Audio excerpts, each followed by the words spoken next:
అందరికీ నమస్కారం. ఇంతకు ముందు గౌరవనీయులు జడ్జి గారు మాట్లాడినప్పుడు నేను కృషికి మారిపోయానని ఎంతో మందికి ఆదర్శం అని నా గురించి గొప్పగా చెప్పారు. కానీ ఒకప్పుడు నేను పని పాట లేకుండా తిరిగిన వాడిని.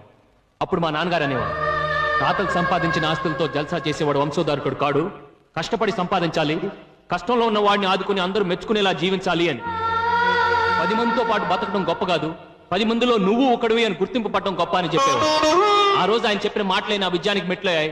ఈ రోజు ఈ హాస్పిటల్ కట్టడానికి కారణమైంది.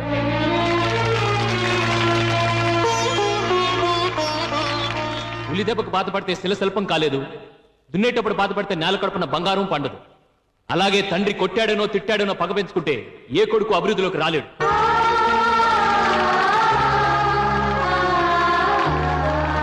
చివరిగా ఒక మాట, నన్ను బిడ్డగా పొందడం మా నాన్నగారి అదృష్టం అన్నారు.